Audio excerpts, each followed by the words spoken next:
7 సంఘాల్లోని 6 సంఘాలు అయిపోయినవి. లాస్ట్ 7వ సంఘం ఉన్నది. ఇది లౌదిక సంఘము. ఈ లౌదిక సంఘం కోసము ఇప్పుడు చెప్తున్నాము, జాగ్రత్తగా వినండి. సబ్స్క్రైబ్ చేసి లైక్ చేసి షేర్ చేయండి. దీనివల్ల మీకు వచ్చిన నష్టం లేదు. ప్రకటన ఇది అయిపోయిన తర్వాత లోన్ కూడా ప్రకటన పుస్తకం అంతా చెప్పడానికి మేము రెడీ ఉన్నాము. మా ఛానల్ని మీరు రావాలంటే ఈ షేర్ చేయాలి. లవోదిక సంఘం 7 సంఘం చరిత్ర. లవోదిక పట్టణము లైకాస్ అను చిన్న ఏటి ఒడ్డున కట్టబడెను. చిన్న వేటి ఒడ్డున కట్టబడ్డారు. ఇది ఎపప్రా వలన స్థాపింపబడిను. ఎపప్రా వల్ల స్థాపించబడింది. అక్కడ మొదలుపెట్టారు. ఇచ్చట అగ్నిపర్వతములు కలవు. కట్టిన దగ్గరలోని అగ్నిపర్వతాలు ఉన్నాయి. ఉష్ణ జల ప్రవాహములు కూడా లవోదికయ పట్టణమందు కలవు. ఉష్ణ జల ప్రవాహములు అంటే మరి అగ్నిపర్వతాలు ఉన్నాయి. తర్వాత నీరు కూడా దగ్గరలోనే, జల ప్రవాహాలు కూడా దగ్గరలోనే ఉన్నది. కావున అప్పుడప్పుడు భూకంపములు కూడా ఇచ్చట సంభవించుతుండెను. ఎన్ని కూడా లవోదిక సంఘం ఆ కట్టిన కాడ మరి అక్కడ భూకంపములుగా అరుదుగా రావటం కూడా జరుగుతూ ఉంటుంది. ఇక్కడ గొర్రెల నుండి ప్రశస్తమైన ఉన్ని సేకరించబడును. గొర్రెలంటే ఆ గొర్రె వెంట్రుకలు, బొచ్చు అంటారు. ఆ వెంట్రుకలు అది కటింగ్ చేసి దాన్ని గుళ్ళు కింద తయారు చేసి మరి కమ్మడాలను వేసుకుంటానికి ఇవన్నీ కూడా తయారు చేస్తారు. ఆ పట్టణము ఆభరణముల తయారీకి ప్రసిద్ధి. ఈ మరి దుప్పటి కిందను తర్వాత వేసుకుంటానికిను వీటన్ని కూడా ప్రసిద్ధి చెందింది. అక్కడి నుంచి రవాణా కూడా జరుగుతూ ఉంటుంది. ఇక్కడ కంటి నిపుణులు కంటి జబ్బులు నివారణకు కాటుకను కనుగొనిరి. కంటి జబ్బులు ఉన్నవాళ్ళు కాటికని కనుక్కున్నారు. ఈ కంటి జబ్బు ఎలా సకరంగా ఉంటుంది, ఎలా దీన్ని నివారణ చేయవచ్చు ఈ కంటి జబ్బులు అని ఒక విధానాన్ని అక్కడ కనుక్కున్నారు. ఎఫెసీయుల పత్రిక వీరికి పంపబడిన. ఇక్కడ నూలు వస్త్రములు వ్యాపారములు పెట్టి ప్రభువు ప్రకటన 3:18 వస్త్రములను కోసం కూడా ఈ 3:18 వివరంగా రాశారు. వస్త్రములను బంగారమును కాటుకును తయారు తన యొక్క కొనుమని చెప్పుచున్నారు. వస్త్రములు, తర్వాత కాటుక, తర్వాత బంగారము ఇవన్నీ కూడా ఇక్కడ అభివృద్ధి అయ్యి ఇక్కడ తయారు చేస్తున్నారు కనుక ఇక్కడ కొనండి అని చెబుతున్నారు. ఆమెన్. ఇది ఆయన యొక్క పేరు. ఆమెన్ అనడానికి అతని యొక్క పేరు లేక బిరుదు. ఆమెన్ అంటే ఒక బిరుదు. అనగా ఇక ఏమీ లేదు. ఆమెన్ అనగా అయిపోయింది. మనం ప్రార్థన చేసినప్పుడు లాస్ట్ ఆమెనని, ఆరాధన చెప్పినప్పుడు ఆమెనని, వాక్యం చెప్పినప్పుడు ఆమెనని, ఇవన్నీ లాస్ట్ అయిపోయిందని దీనికి అర్థం. ఆఖరి అన్నమాట లవోదిక అనగా ఆఖరి సంఘము. దీని కూడా ఇది లేక ఆమెను సంఘము. ఇది లాస్ట్ సంఘము. 7 సంఘాల్లో లాస్ట్ సంఘం కాబట్టి ఇది ఆమెన సంఘము. ఇక అయిపోయింది, సంఘాలు అయిపోయింది అని అర్థమిస్తుంది ఆమెన అన్నదానికి. ఈ సంఘము తర్వాత ఇక సంఘములు లేవు. 7 సంఘాలు అయిపోయిన తర్వాత మరి ప్రకటన గ్రంథంలో రాసిన సంఘాలు మాత్రం లేవు. ఆమెన అన్నమాట ప్రార్థన యొక్క ఆఖరి మాట ఉన్నది. ఇందాక చెప్పాను కదా. అలాగా అన్నిటి కూడా లాస్ట్గా ఆమెను అన్నప్పుడు అది లాస్ట్ మాట ఉన్నది కదా. అలాగే లవోదిక సంఘము ఆఖరి సమయము, అందుచేతనే ఆమె అని మాట ఉదాహరణ వచ్చింది. అందుకు ఆఖరిది. అన్ని ప్రార్థనలు అయిపోయినప్పుడు, అన్ని పనులు అయిపోయినప్పుడు ఆమెన్ ఇంతటితో క్లోజు. బిరుదుతో ప్రభువు కనబడుట ఈ సంఘమునకు తెగి ఉన్నది. ముందు 7 సంఘాలు 6 సంఘాలు ఉన్నాయి. ఆ 6 సంఘాలు ప్రభు అంత స్పీడ్గా ఎవరికి కనిపించలేదు, ఎవరితోనే మాట్లాడలేదు. ఈ లవోదిక సంఘకాలం ఇప్పుడు మరి ఈ లవోదిక సంఘకాలము 1900 నుంచి స్టార్ట్ అయింది. ఇది ఎంతవరకు ఉంటుంది? రప్షన్ వరకు అంటే ఎప్పటి వరకు? ఈ కాలం అంతమైపోయే వరకు, రాకడ వచ్చే వరకు రప్షన్ అంటారు. అప్పటి వరకు లవోదిక సంఘకాలమే జరుగుతుంది. కాబట్టి ఈ లవోదిక సంఘకాలంలో ప్రభు అందరితోనే మాట్లాడుతున్నారు, ప్రవక్తలు మాట్లాడుతున్నారు, మొత్తం మాట్లాడుతున్నారు. కానీ మనము సక్రంగా సన్నిధి లేకుండా, ప్రార్థన లేక మనం మొత్తులుగా ఉంటే ఎవ్వరూ మాట్లాడలేరు. అందరికీ ఇప్పుడు ఒకలాగానే ఉంటుంది. కానీ ఇప్పుడు లౌకిక సంఘ కాలంలో నువ్వు చేసి చూడు సన్నిధి నీతో మాట్లాడతారు. పెండ్లి కుమార్తెగా పరలోకమునకు చివరగా వెళ్ళే సంఘము లౌకిక సంఘము. పెండ్లి కుమార్తెగా మనము పరలోకానికి వెళ్ళే సంఘం కొత్త యెరూషలేము. ఆ కొత్త యెరూషలేము ఎలా కడతారనేది ముందు ఎఫెసీయుల్లోని నేను తెలియపరిచి ఉన్నాను. ఆ కొత్త సంఘానికి వెళ్ళడానికి ఈ లవోదిక సంఘం లాస్ట్ సంఘం కనుక ఈ లవోదిక సంఘాన్ని వెళ్ళిపోవడం అనేది జరుగుద్ది కనుక మరి అక్కడక్కడ కూడా అన్ని చోట్ల కూడా రాకడ సూచనలు కనపడుతూనే ఉన్నాయి. అందుకని మనమందరం కూడా బాప్తిసం తీసుకొని దేవుని సన్నిధికి, దేవుని క్షయితమైన ఈ శరీరాన్ని విడిచి అక్షతమైన శరీరం ధరించుకొని వెళ్ళడానికి మనమందరూ దేవుని బిడ్డలు సిద్ధంగా ఉండాలి. కనుక ఈ 7 సంఘములలో ప్రభు యొక్క సందేశము నెరవేరినది. ఈ 7 సంఘాలు ఎప్పుడైతే మనం నేర్చుకున్నామో ప్రభు చెప్పిన మాటలే, అంతేగాని బైబిల్లో ఉన్నాయి కాదు. బైబిల్లోని 7 సంఘాల పేర్లే ఉన్నాయి. దానికి వివరణ కొంచెమే ఇచ్చారు. కానీ పూర్తి వివరణ ప్రభు చెప్పగా రాసిన తర్వాత ఇది మనం ఇప్పుడు ప్రకటించుకుంటున్నాము. జాగ్రత్తగా ప్రతి వాళ్ళు కూడా అది వినాలి. వింటే అర్థమవుతుంది. మరి వినకపోతే ఎలా అర్థమవుద్ది? కనుక నెరవేర్పును సూచుచున్నదే ఈ ఆమెన్ అను మాట. ఇదే ఆమెన్ అంటే లాస్ట్ లవదిక సంఘం ఆమెన్ అని అయిపోయింది. రూపమునకు తగి ఉన్నది. ఈ ఆమెన్ అన్న దానికి రూపానికి తగి ఉన్నది. హెబ్రీలో చెప్పబడిన మాటకు గ్రీకులో ఆమెన్ అనున్నది పర్యాయము పదము. ఈ గ్రీకు భాషలో కూడా ఈ పదము అనున్నది పర్యాయ పదము, లాస్ట్ అనే పదము. ఇది మన భాష కాదు, పరభాష. మనకు దిన అర్థము తెలియదు. కానీ లౌకికలోనికి వచ్చేసరికి ఈ మాట యొక్క నెరవేర్పు కలిగినది. ఈ లౌకిక వచ్చినప్పుడు లాస్ట్ అయిపోయినప్పుడు తెలిసినది. దీనికి అర్థం ఏంటి? ఇక్కడ ఏమని చెబుతున్నారు? పర్యాపదము అంటే పరలోక పదం. ఇది దీనికి పూర్తి అర్థాలు ఇల్లబోధిక సంఘం వచ్చినప్పుడే అయిపోయింది కాబట్టి అయిపోయిందని మనకి తెలియచున్నది. ఈ నెరవేర్పును బట్టి ఆమెన్ యొక్క అర్థము మనకు ఇంకా వివరంగా తెలిసినది. ఈ ఆమెన్ అన్న దాని అర్థం లవోదిక సంఘానికి వచ్చినప్పుడు వివరంగా మనకు తెలిసినది. కడవరి దినంలో అపాయకరమైన విషయంలో జరుగునని అపోస్తలుడైన పౌలు చెప్పినట్టు కడవరి దినం అపాయకరమైన విషయాలు జరుగుతాయని అపోస్తలుడైన పౌలు గారు మనకు బోధించారు. అందుకని ఈ లాస్ట్ సమయంలో రాష్ట్రంలో, కేంద్రంలో, ప్రపంచంలో ఎన్నెన్ని సమస్యలు, భూకంపములు, మరి మొన్న 2021 కరోనా, మరి ఈ రూపంగా అగ్ని ప్రమాదాలు, తర్వాత ఎన్నెన్నో జరుగుతున్నాయి. క్రీస్తు శకం 70వ సంవత్సరం మరి రోమిన వాడు మరి యెరూషలేము మీదకి పడి, యూదుల మీద పడి ఏ రూపంగా అయితే గొడవ జరిగారో అప్పుడు కూడా ఇలాగే మరి ముందుగా ప్రమాదమైన విషయాలు వచ్చినాయి. అలాగే ఇప్పుడు కూడా అక్కడక్కడ జరుగుతున్నాయి కనుక ఈ రాకడకు సూచనలుగా కనబడుతున్నాయి.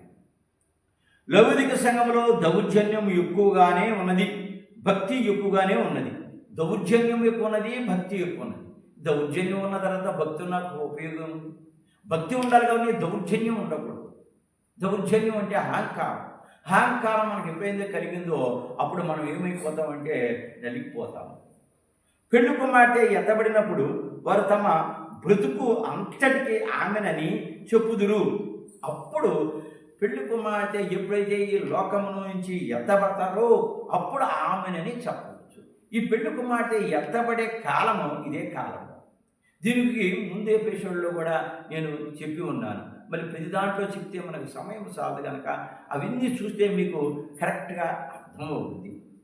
యోహాను సువార్త 14:6లో ఉన్నట్లు ప్రభు మార్గము, సత్యమును, జీవమునే ఉన్నారు. మార్గము, సత్యము, జీవమై ఉన్నారు. ప్రభు మరి యోహాను సువార్త 4:6లో రాశారు, నేనే మార్గమని, నేనే జీవమని, నేనే సత్యాన్ని. నన్ను నమ్ముకున్నవాడు ఎప్పుడూ మోసపడు. నా మార్గాన్ని మీరు నడవండి, మీకేం కావాలంటే అది నేను ఇస్తానని ప్రభు వాగ్దానం చేశారు. దేవుని ఎవరు ఎన్నడూ చూడలేదు. యెహోవా తండ్రిని ఎవరు చూశారు? ఎప్పుడు చూశారు? మోసే చూద్దారనుకుంటే ప్రభు ఏం చేశాడు? ఎడం చేపెట్టి కప్పాడు, ఆ కొండలోంచి వెళ్ళాడు. కానీ వెలుగు అతనికి ఆవరించి చేయి మూసినా కూడా కిందకి పడిపోయారు. అంతేగాని మోషేతో కూడా ముఖాముఖిగా మాట్లాడలేదు. మేఘాలు తీసుకొచ్చి కప్పుకొని యెహోవా తండ్రి మోషేతో మాట్లాడారు, కానీ ముఖాముఖిగా మాట్లాడలేదు. ఆయన తండ్రి రొమ్మన నుండి లోకమునకు వచ్చి లోకమునకు తండ్రిని బయలుపరిచెను. ఎవరు? యేసు ప్రభు తండ్రిలో నుంచి వచ్చి ఆ తండ్రి ఏ రూపంగా ఉంటారు, ఎలా ఉంటారు, అక్కడ పరిస్థితులు ఏమిటి, ఇవన్నీ కూడా మానవుడిగా వచ్చి మానవుడై దేవుని కుమారుడుగా మానవుడిగా మానవ కుమారుడిగా కూడా వచ్చి ఇవన్నీ మనకి తండ్రిని ఎరిగి ఉండుటయే సత్యం. తండ్రిని నేను ఎరుగుదును అని అన్నారు. 12 మంది శిష్యులు అడిగారు, అయ్యా బోధకుడా, యేసు ప్రభువా, మరి మేము తండ్రిని చూడాలని ఆశగా ఉంది అయ్యా అంటే, నన్ను చూశారా? చూశాను. నన్ను చూస్తే తండ్రిని చూసినట్టే అని చెప్పి ప్రభు చెప్పడం అనేది జరిగింది. ఆయనను బయలుపరచడే సాక్ష్యం. అసలు తండ్రి ఉన్నాడు అన్న సంగతి బయలుపరిచారు ప్రజలకి. ముందు పాత నిబంధన కాలంలో తండ్రి ఉన్నాడన్న సంగతి తెలుసు, కానీ తండ్రి కొత్త నిబంధన కాలం వచ్చేటప్పటికి తండ్రి అంటే ఎవరు తెలియలేదు ప్రజలకు, కొంతమందికి. అది వచ్చి మనకి తండ్రి ఉన్నాడు అన్నాడు. చూడండి, ఆ యోహాను సువార్తలో ఆయన తండ్రి ఏమి చెప్పుచున్నారు అదే కుమారుడు చెప్పుచున్నారు. యోహాను సువార్తలోని ఏమని చెప్తున్నారు? తండ్రి ఏమి చెప్తున్నాడు, కుమారుడు కూడా అదే చెప్తున్నాడు. లాజర్ దగ్గరికి వెళ్ళాడు. లాజర్ని ఈ ప్రజలు నమ్మేటట్లు, నా ప్రభువా, నా తండ్రి అతని నేను బయటికి రమ్మని పిలుస్తున్నాను, మరణ సాయులో నుంచి బయటికి రమ్మని పిలుస్తున్నారు, నాకు సహాయం చేసి బ్రతికించిన ఆయన అని తండ్రికి మొరపెట్టి, అప్పుడు లాజరు రా అని అన్నప్పుడు అతను లేచి కట్లిప్పి నీళ్లు తాగి పట్టించండి అని బయటికి లాక్కొచ్చాడు. అంటే కడపటివాడు, తర్వాత ఫస్ట్ రెండు కూడా, మరి మొదటివాడు కడపటివాడు కూడా నేనే అని యేసు ప్రభు చెప్పింది మనకి వివరంగా అర్థమవుతుంది అని ఉన్నది. ఆయనే సత్యము కనుక ఆయనే సత్య సాక్షి. ఈయన నా ప్రియకుమారుడు, ఈయన యందు నేను ఆనందించుచున్నానని తండ్రే సాక్ష్యం ఇచ్చాను. ఎంత గొప్ప సాక్ష్యం ఇది! లోకానికి వచ్చాడు. లోకానికంటే ముందు ఎంతో మంది భక్తులు వచ్చారు. ఆదాము కాలం నుంచి ఎవరెవరు వచ్చినా కూడా యేసు ప్రభు చేసింది ఎవరూ చేయలేకపోయారు. యేసు ప్రభు ప్రవక్తల వచనాల్ని నెరవేర్చడానికి భూమి మీదకి వచ్చి అద్భుతమైన కార్యాలు చేసి అతను మరణం పొందుతానని భయం లేకుండా అవన్నీ చేసి బైబిల్ని ఖచ్చితం నిజము, ఇందులో అబద్ధం లేదు అని రుజువు చేసిన ఏకైక వ్యక్తి ఒక యేసు ప్రభువే. అతని దేవుడు ఈ రోజున భక్తులు చెప్పినది సత్యమే కానీ పూర్తిగా కాదు, గాన సత్య సాక్షి అనేది ప్రభువునికే తగును. భక్తులు చాలామంది వచ్చారు, ఎన్నెన్నో అద్భుతాలు చేశారు, దేవునితో కూడా స్వరం ద్వారాగా మాట్లాడారు, తండ్రి ద్వారాగా. ఎన్ని చేసినా కూడా యేసు ప్రభు చేసినట్టు ఈ లోకం మీద ఎవరు చేయలేకపోయారు. అందుకనే ప్రభు వచ్చి తండ్రి మాటని జవతాటకుండా జాగ్రత్తగా విని అదే రూపంగా చేశాడు కనుక ఈ రోజున యేసు ప్రభుకి కూడా దీవెన అధికారం ఇచ్చారు. గ్రంథము నిజమే, వాక్యము నిజమే, కానీ సన్నిధిలో కనిపెట్టినప్పుడు ప్రభు చెప్పిన అది ఇంకా నిజమే. గ్రంథం నిజమే, గ్రంథం అంటే బైబిల్ గ్రంథం, పరిశుద్ధ గ్రంథం, అదంతా నిజమే. ఒక్క అక్షరం కూడా పొల్లు లేదు. ఒకవేళ అక్షరాలు ఏమైనా 1-2 పొల్లు ఉంటే వద్దులు, కానీ అక్షరాలు అచ్చు కొట్టేవాడు తప్పు, కానీ మాటలు మాత్రం తప్పు కాదు. జరిగింది జరిగినట్టు అందులో చూపించారు. కొన్ని దాసి కొన్ని విడటం కాదు. వాక్యము నిజమే, చెప్పే వాక్యం కూడా బైబిల్లో చెప్పితే నిజము. కానీ సన్నిధిలో కనిపెట్టినప్పుడు ప్రభు చెప్పిన ఇది ఇంకా నిజం. అంటే బైబిల్ కట్ట ఇంకా ఎక్కువైంది ఏంటంటే ప్రభు చెప్పే మాటలు. యోహాను సువార్తలో రాశారు కదా, ఇంకా లోకంలో ఎన్నో అద్భుతమైన జరిగినాయి, ఇంకా ఎన్నో జరిగినాయి. ఎన్ని రాయాలంటే భూలోకం మీద కాగితాలు సాధన్నారు కదా. అందుకు ప్రభు బైబిల్ కంటే ఎక్కువ ఏదంటే ప్రభు సన్నిధులు మాట్లాడే మాటలు ఎక్కువ. అది ఆది సంభూతుడు, అతనికి ఎప్పుడు పుట్టాడో ఏమిటో ఎవరికి తెలియలేని పరిస్థితి. తర్వాత తండ్రి కుడిపార్శ్వం నందు కుమారుడు అనగా తండ్రి సింహాసనం మీద కుమారుని సింహాసనం మీద వధువు సంగమును కూర్చుండి ఉండును. ఇతను ఇన్ని చేశాడు కనుక తండ్రి ఇతని సింహాసనాన్ని ఇచ్చాడు. కుడిపార్శ్వాన్ని కూర్చోబెట్టుకున్నారు.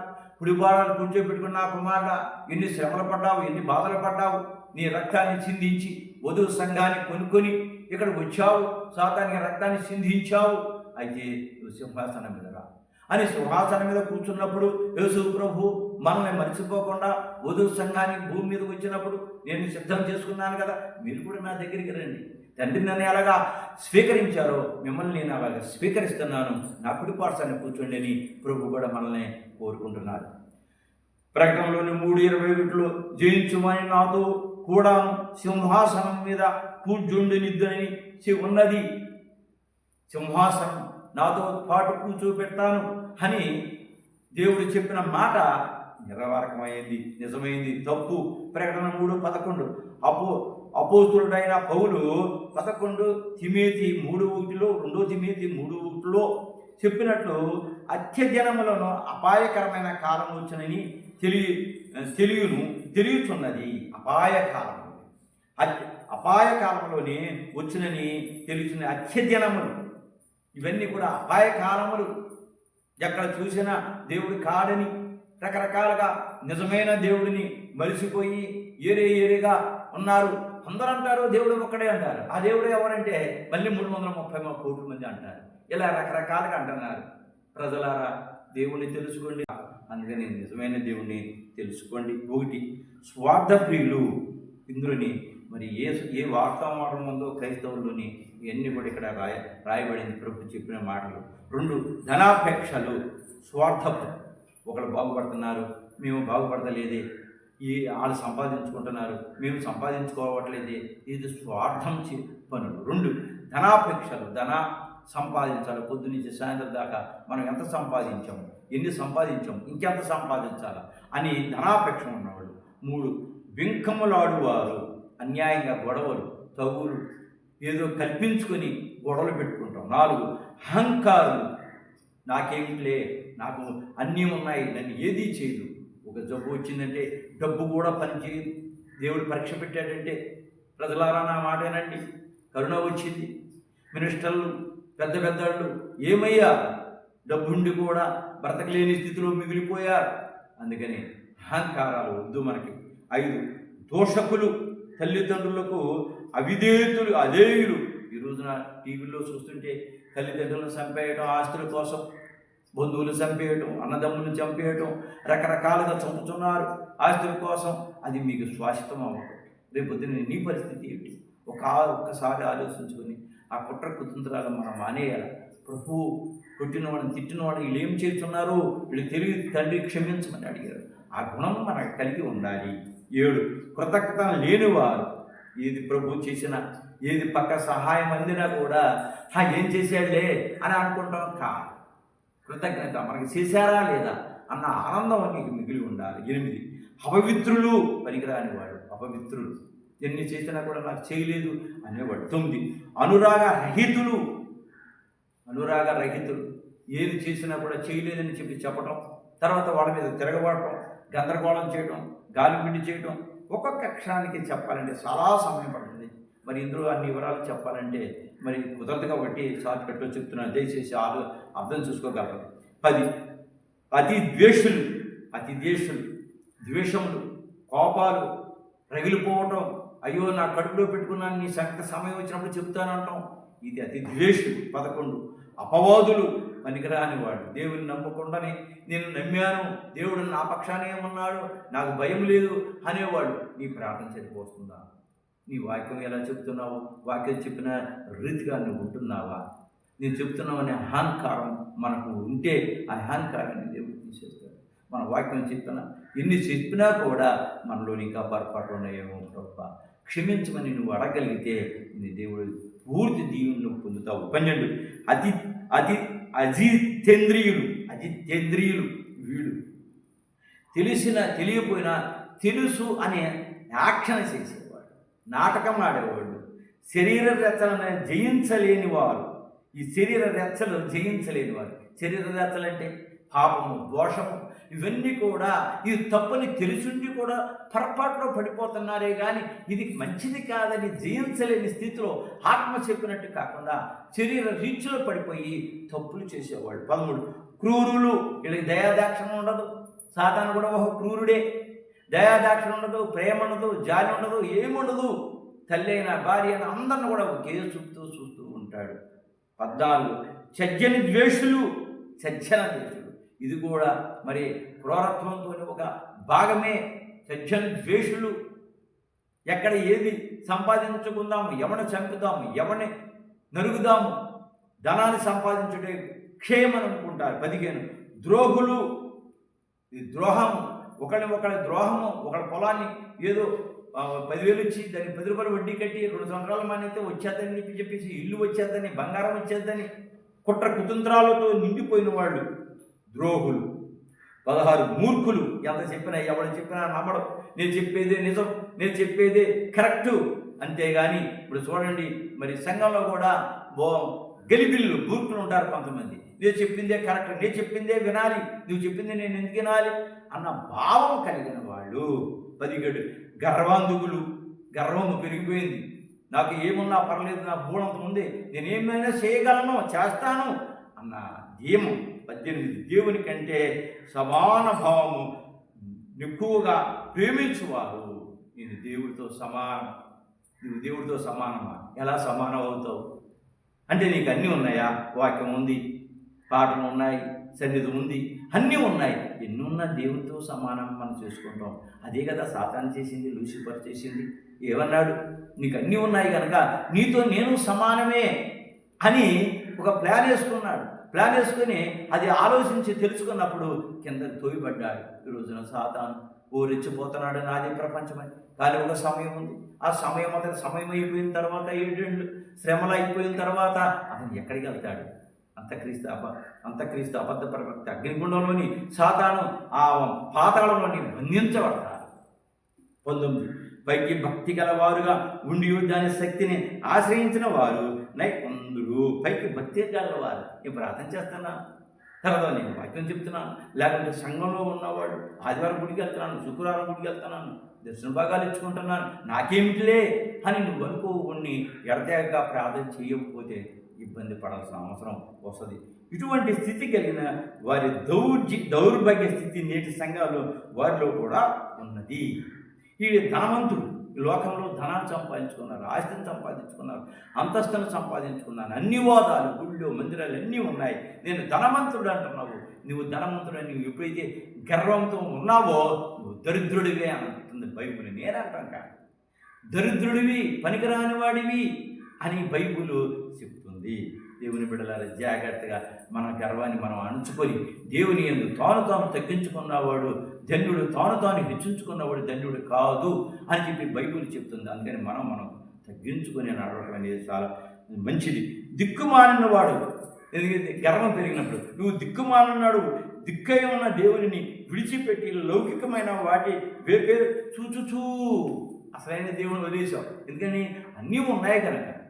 అందుకని నేను అన్నీ ఉన్న వాడిని అంటున్నావు. కానీ ఇక్కడ అలా చెప్పట్లేదు.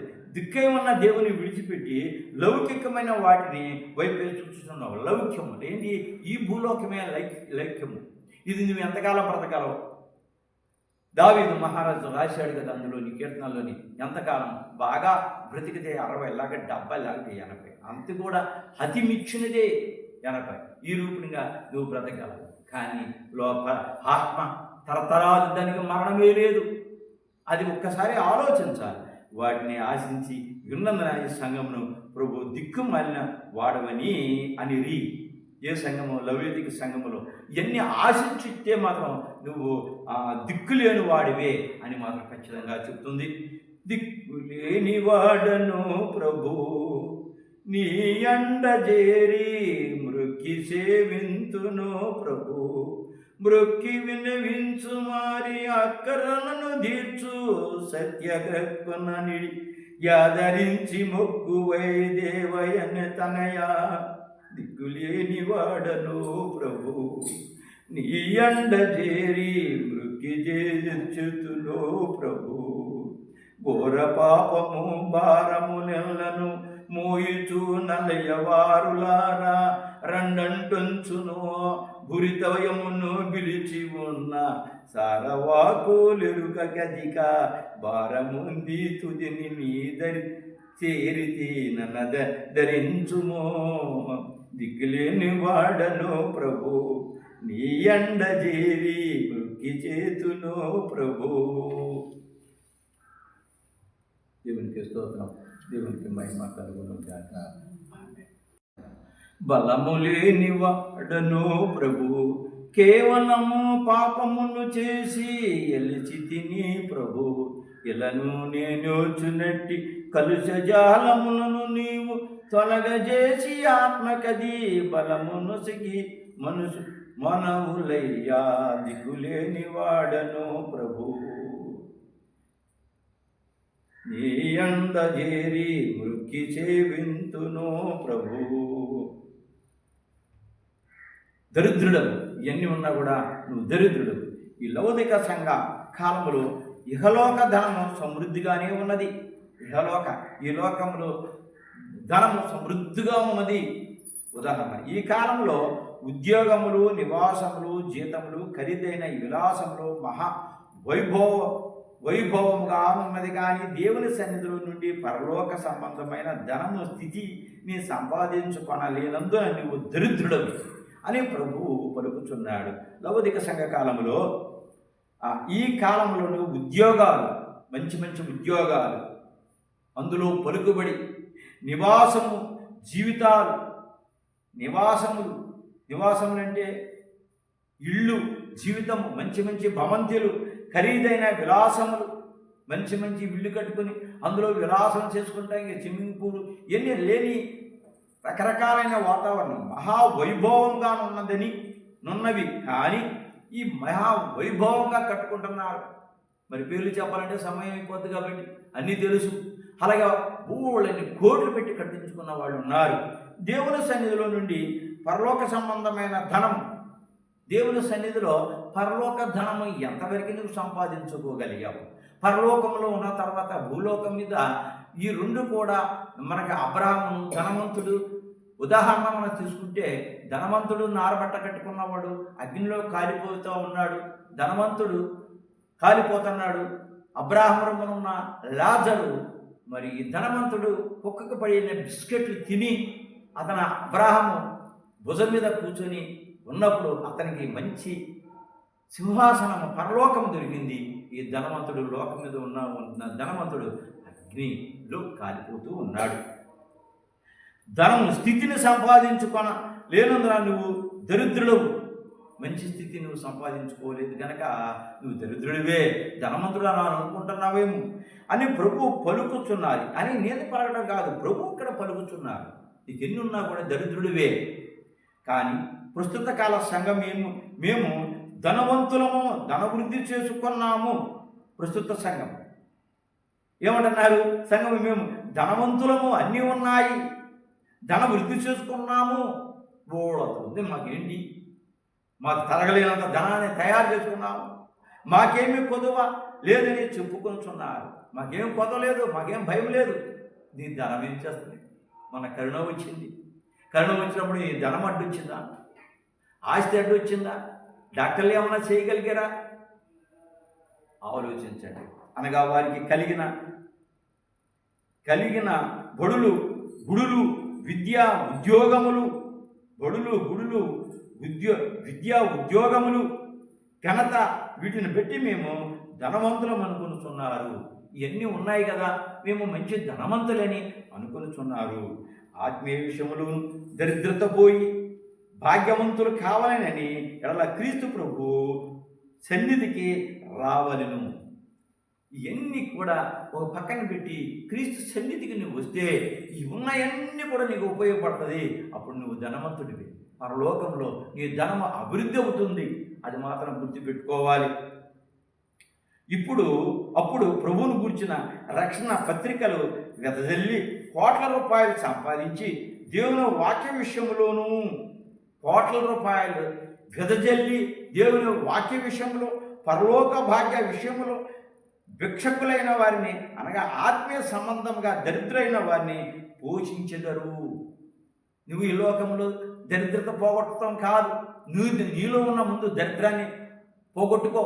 పరలోకంలో నువ్వు ఉన్నతమైన స్థితిని నువ్వు సంపాదించుకొని నువ్వు ఉన్నతమైన స్థితిలో ఉంటావు. దేవునికి స్తోత్రం, దేవునికి మహిమ కలుగును గాక. లౌకిక సంఘం పార్ట్ 1 మరి ప్రార్థన చేస్తాను. ప్రభా, ప్రతి బిడ్డను కూడా ప్రతి బిడ్డను కూడా జీవించి ఆశీర్వదించి కృప చూపించి దయ చూపించి నాయన దీవించమని అడుగుతున్నాను తండ్రి. ఆయన అందరూ కూడా సబ్స్క్రైబ్ చేసి లైక్ చేసి తర్వాత షేర్ చేయండి. ఇంకా వచ్చేవి కూడా చాలా వస్తాయి. దేవునికి స్తోత్రం. మేము దేవుడు దీవించి ఆశీర్వదించును గాక.